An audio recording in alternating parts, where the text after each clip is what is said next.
Hi, thank you for joining us. And today being Thursday and a white one outside, as I may add, Thursdays are great. I always look forward to them for our knowledge and learning sessions. And as you would clearly see, I have my colleague Paul with me. So, Paul, welcome. How are you Thanks. today? Oh, thanks, Mark. I'm doing well. As you pointed out, an April snow day. Thankfully, the kids are at home, I guess. Yes, yes. Yeah, but I'm sure it won't stay with us very long. Looking at the forecast, things are going to get warmer and better. And I always expect a snowfall sometime in April, and then the flowers in May, so to speak. for sure. So today we're going to piggyback off your weekly discussion, and I've seen you've been on talking risk factors with people. That's Eh, Go ahead. Okay. And risk factors we've placed in the Be Well area. And Be Well, for those that follow, might remember I accept where I am at now. I have a vision for my future path to wellness and now take an active role in managing my healthcare. And so, that's one of our five B's, if you will: be clear, be aware. And that's what relates to be well. And it's further along the path, much further, the last part of the path to be well. Our manifesto today, I have a path to wellness that is centered around me. And so there's a reason that this is in Be Well. Like we've previously discussed, there's certain discussions that take on a whole different meaning if we try to have it too early in the game, especially in Be Clear when you're trying to get a handle on what's going on with you, what's causing what exactly is wrong, even Be Aware. We put this further along. Once you have a handle on things, then you can start. We talked about this in complementary and alternative medicine. You can start having a more holistic conversation to everything around you, and that's why it's in Be Well. And so I noticed, you've defined risk factors and stuff during the week. Do you want to share some of the, or rehash some of the discussion there? Yeah, at a very high level, Paul. So Monday, or Be Clear, was what are risk factors and how do they relate to your health, and those things that increase the possibility of experiencing potentially a negative health outcome. And I've also identified that some of these risk factors you're actually born with. So it comes in your genes or ethnicity. Um, they relate to family history and perhaps even lifestyle. So, in a nutshell, that was Monday. Be clear, and then be aware. Tuesday, I talked about modifiable versus non-modifiable risk factors, and some examples of that is your age. I mean, you're not going to change that; it's going to take its course. And we do know that some health conditions, your age will put you at a higher risk, as well as your gender.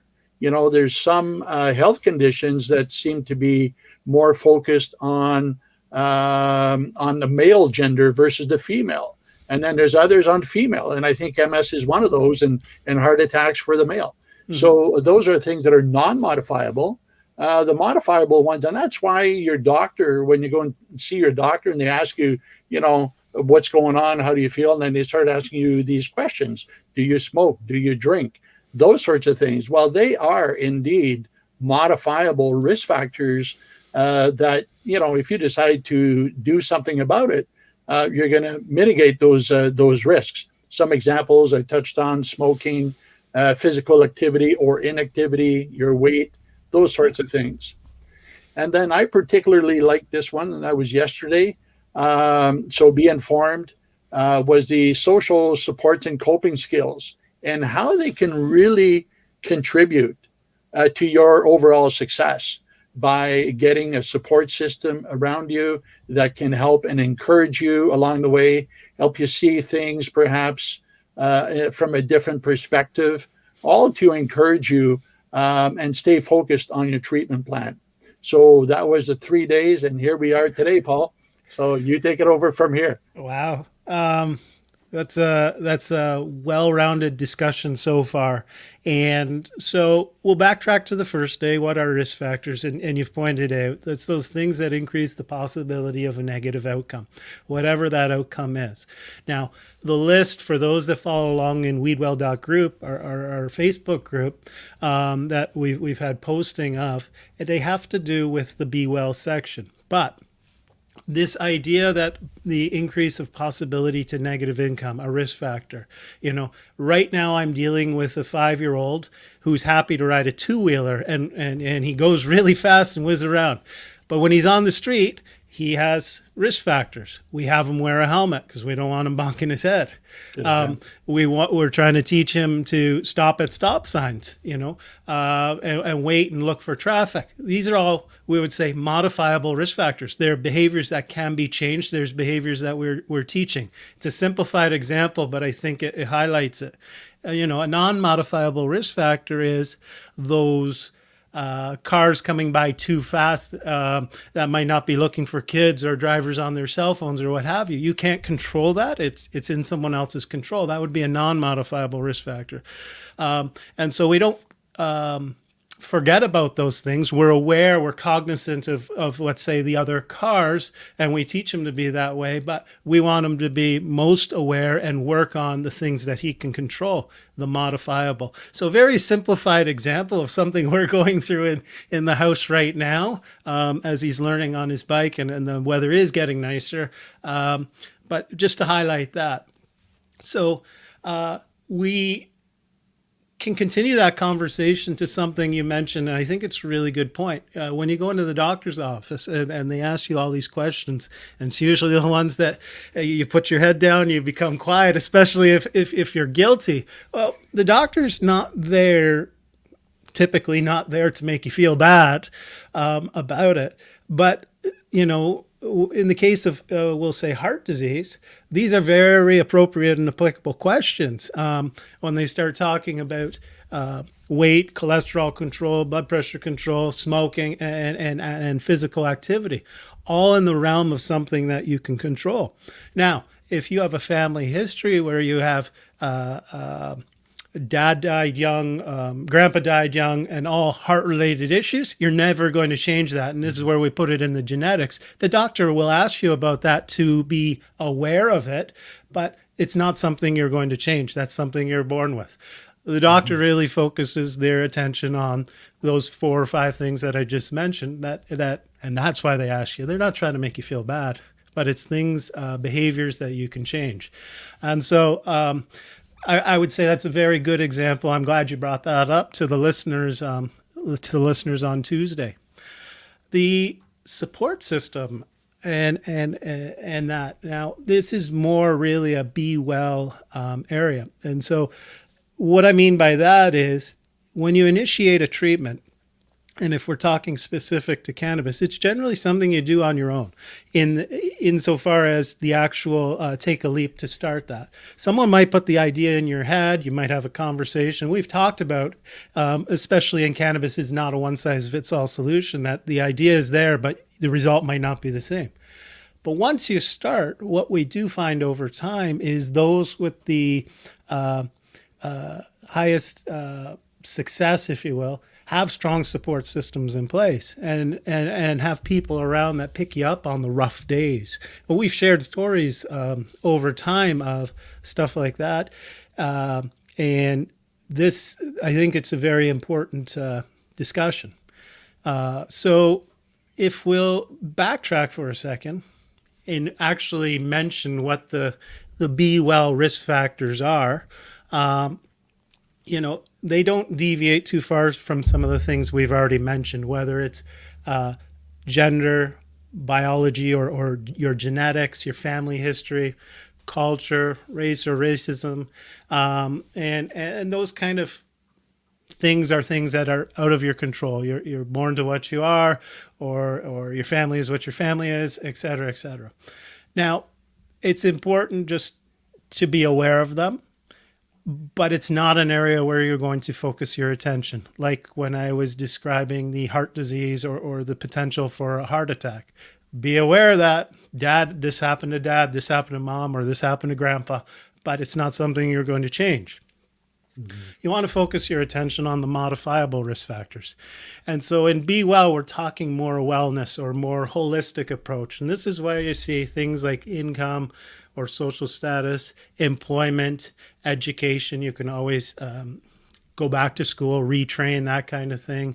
Your physical environment, I'm going to touch on in just a second here and give an example to that. You talked social supports, healthy behaviors. We've talked in the context of the heart disease, and access to health services, which is a very real problem for some people. And sometimes it just has to do with remoteness and stuff like that. We're in Ontario, and the further north you go, and we've had people share stories where my consult appointment was 3 hours, 4 hours away. It's just a reality, unfortunately, up north, but it is a factor to take into consideration. And when I saw physical environment, and I know it's coming up, I don't want to steal all the thunder. It's an interesting discussion. And all I can think of is for those of us that watch the intervention show on A&E, and that person goes to rehab at the end of the show, generally. And what it is they have some form of rehab. They're doing better, they're doing the same, or somewhere in the middle. But inevitably, the ones that are successful or they show as successful do not have contact with some of the physical environment, either, and that's the person or the place or whatever. So they've now moved out. It's American show. They've now moved out of state. They don't hang out with the 2 or 3 people that they used to hang out with, and these are things that are in our control. And so, from a health perspective, if there's things holding you back for whatever reason, you can change your physical environment. And it was just something as an analogy that I felt I could share. And this is what we're talking about when we're talking physical environment. Yeah, very good, Paul.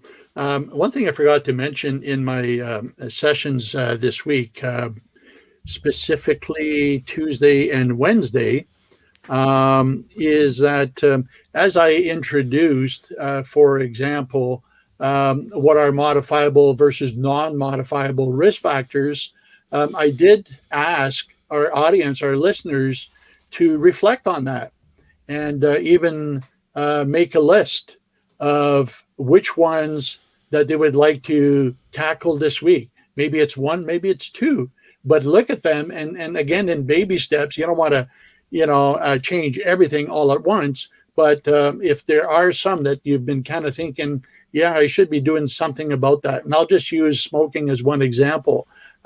Maybe this was the trigger to help them with that. And then the other one was regarding social supports and coping skills.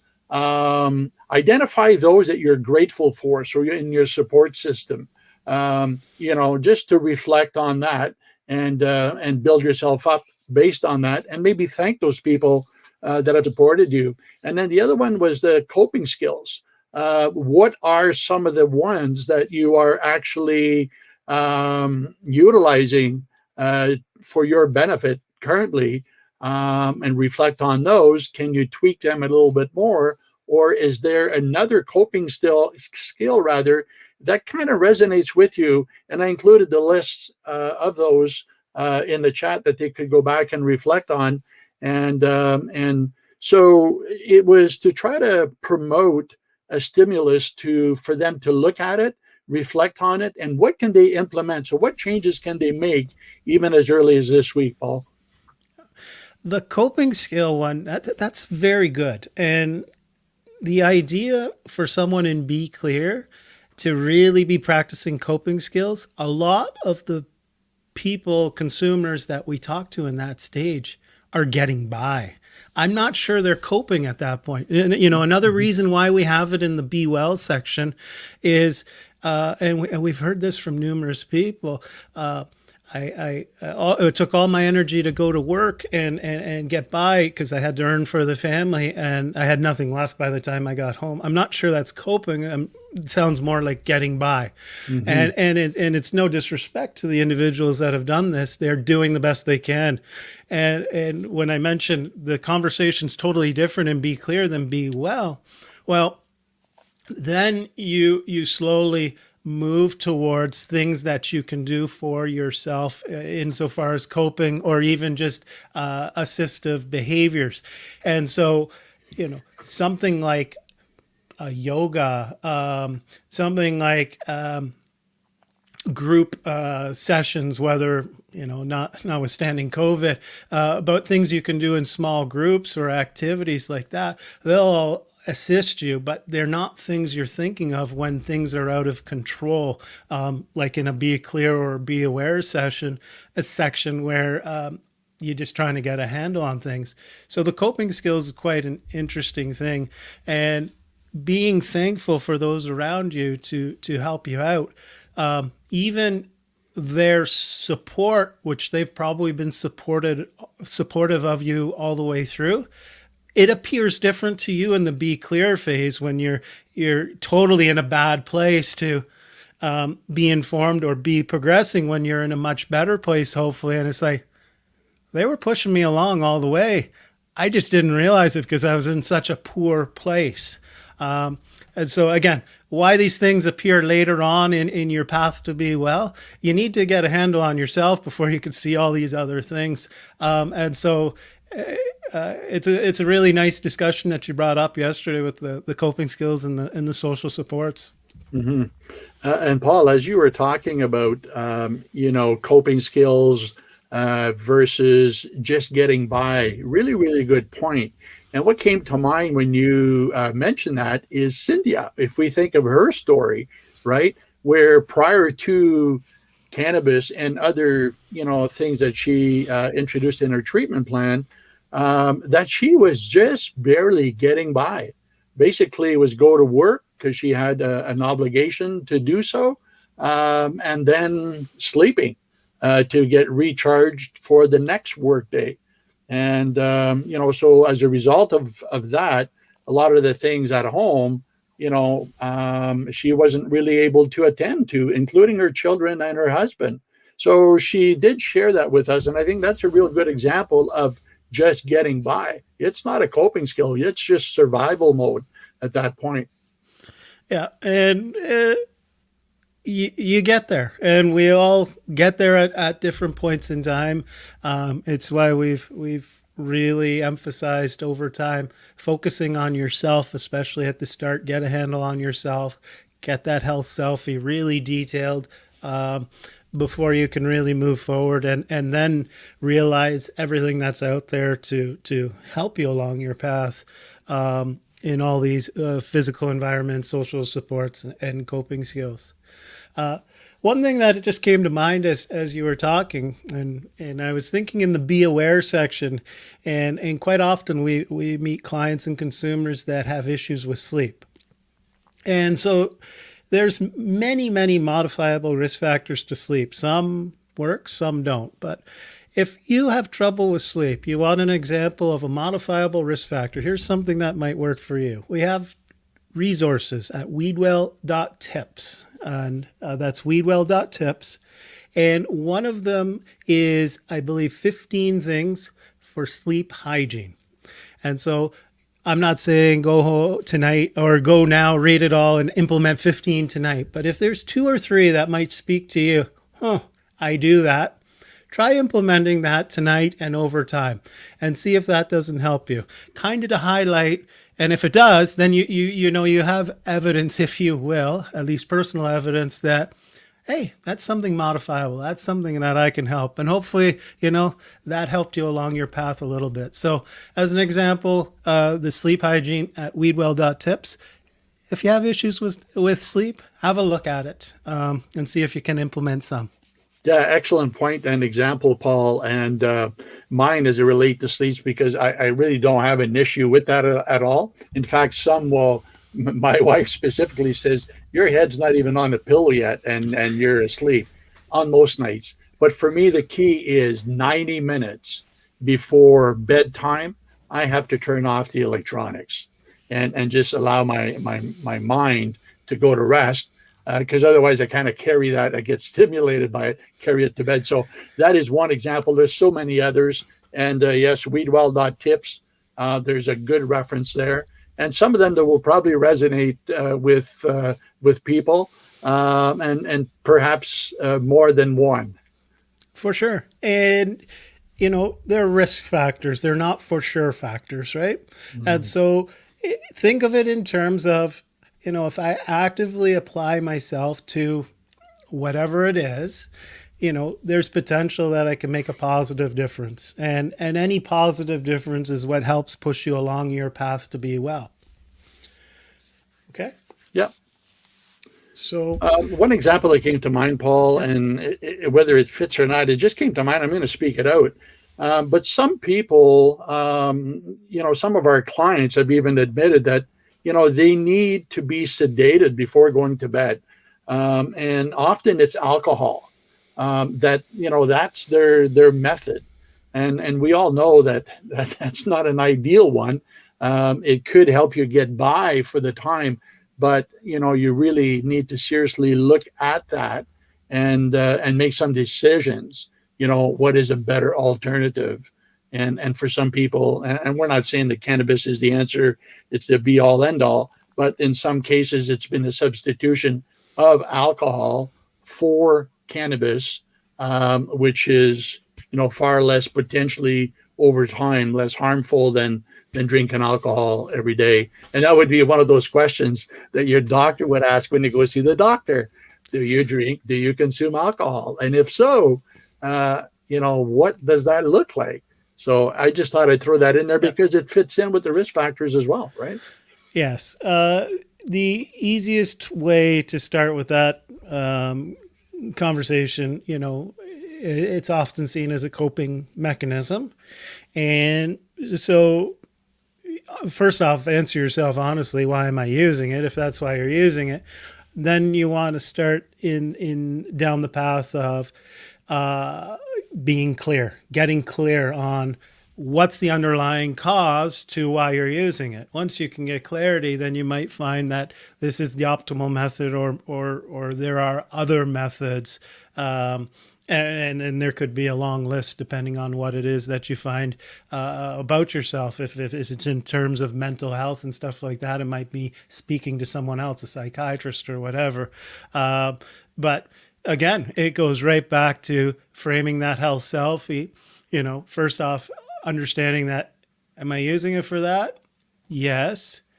Well, at least I'm honest with myself, but why am I using it? And that's that health selfie. That's that picture of yourself, so you can gain clarity, and then you can find out if there's true cause and effect, if A is helping B, or B helping A, or you need to go in a completely different direction to C. Is how I would answer that. Mm-hmm. Very good, Paul. So, Paul, have we touched all the points that you were intending on touching on today? I think so. In summary, risk factors, they're out there for everything. And again, there are risk factors that are not for sure factors. And there's risk factors that exist that you can alter, something we call modifiable, somewhat controllable, if you hear that terminology as well. There's risk factors that are out of our control, be it, and they generally relate to family, gender, and what have you. They're not modifiable or not controllable, but there's something that we should be aware of. I would say focus your energy on the modifiable risk factors as much as you can, and see if you can't create a positive effect in your path to be well based on that. And just understand that every little thing you do, you don't have to create or do something for every risk factor, but every little thing that you do does help you move forward. And it's okay to take baby steps, but just recognize that the risk factors are there for everything, and we do it even without thinking, most of the time, for some of these daily activities that have risk factors. I just thought of driving in your car. Instinctively, we put seatbelts on before we even think of going in to drive. We just do that. Oh, why? We're trying to mitigate a risk factor if we get an accident going through the windshield, right? Mhm. So some of these things just happen naturally because you've been doing it for years upon years upon years. Other things you're going to have to think about more globally. Start training your brain to start doing them. You mentioned the doctor asking you about smoking. It's something you've been doing a long time. You're going to have to start training your brain and your body and whatnot. If it's something you're looking to do, quit smoking, that's going to take a heck of a lot more work than saying put a seatbelt on. Mhm. And Paul, you've heard me, and we have all said at one point in time, it's taking some baby steps. Don't look at it like the big picture or the big mountain that appears to be unsurmountable, especially if we're struggling in our health, both physically and perhaps even emotionally. But just look at one area that you could consider even this week to help improve on. And don't get discouraged. Stay with it. And then once you're able to accomplish that one, celebrate the success. Say, hey, I was able to do that. I've been wanting to do that for quite some time. I've been putting it off for whatever reason. But here we go. I was able to do that and celebrate that success. And then when the time is right, consider another one and build on that. And it does compound on each other, and ultimately it's all contributing to your health and wellness goals and accomplishments. Always celebrate your successes. For years, when we meet the person with a chronic medical condition, they're stuck in the failures. They're stuck in the pain. They're stuck in the anxiety, depression cycle. And the only way kind of reverse that cycle, when you have a small win, celebrate it, work yourself towards another small win, and take your baby steps, just like you said. Mm-hmm. So, Paul, before I do my wrap up and disclosure, final comments, words of wisdom. I think I've exercised all my words. Very good, Paul. So, Paul, next week, next Thursday, we're looking at safe use of cannabis. What can our listeners expect to hear next week? So in the week or during the week, we're talking general safe use of cannabis. We'll be more focused on driving come Thursday. It's something over the years in the clinic we've often been asked about what's legal, what's not legal. Our focus isn't going to be there, but our focus is going to be on the safe use of cannabis. Very good, Paul. Thank you so much, Paul. Thank you, Mark. So, folks, you've heard, a lot of good information here between Paul and myself, and I hope that it's been of value. And I would encourage you to like us and to join our group. And now, I'd like to wrap up with my disclosure by reminding all of our listeners that these information sessions rather, are intended for individuals who are generally in good health, are generally well adjusted, are functioning effectively, and are not in need of medical treatment, including for mental health disorders. These information sessions do not involve the diagnosis or treatment of any medical or mental disorders and does not prevent, cure, or treat any mental disorder or medical disease. Further, these sessions are not a substitute for therapy, counseling, psychoanalysis, medical treatment, substance abuse treatment, or the advice or services of a medical professional. It is your responsibility to seek independent guidance from medical professionals to the extent that is necessary. So please do speak to your healthcare provider about the appropriateness of cannabis as a treatment option. And for those who have taken some steps to improving their quality of life, congratulations and celebrate that. And remember that your journey is your journey. And as long as you're taking some steps forward in improving your quality of life, you should be proud of the progress that you're making. And at Weedwell, we are committed to helping people improve their quality of life, and utilizing cannabis as a treatment option is one way to accomplish that.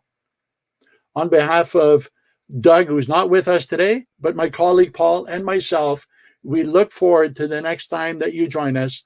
And until then, be well. Thank you for joining me. I'd like to take this time to share with you how I first became interested and then involved with cannabis as a medicine.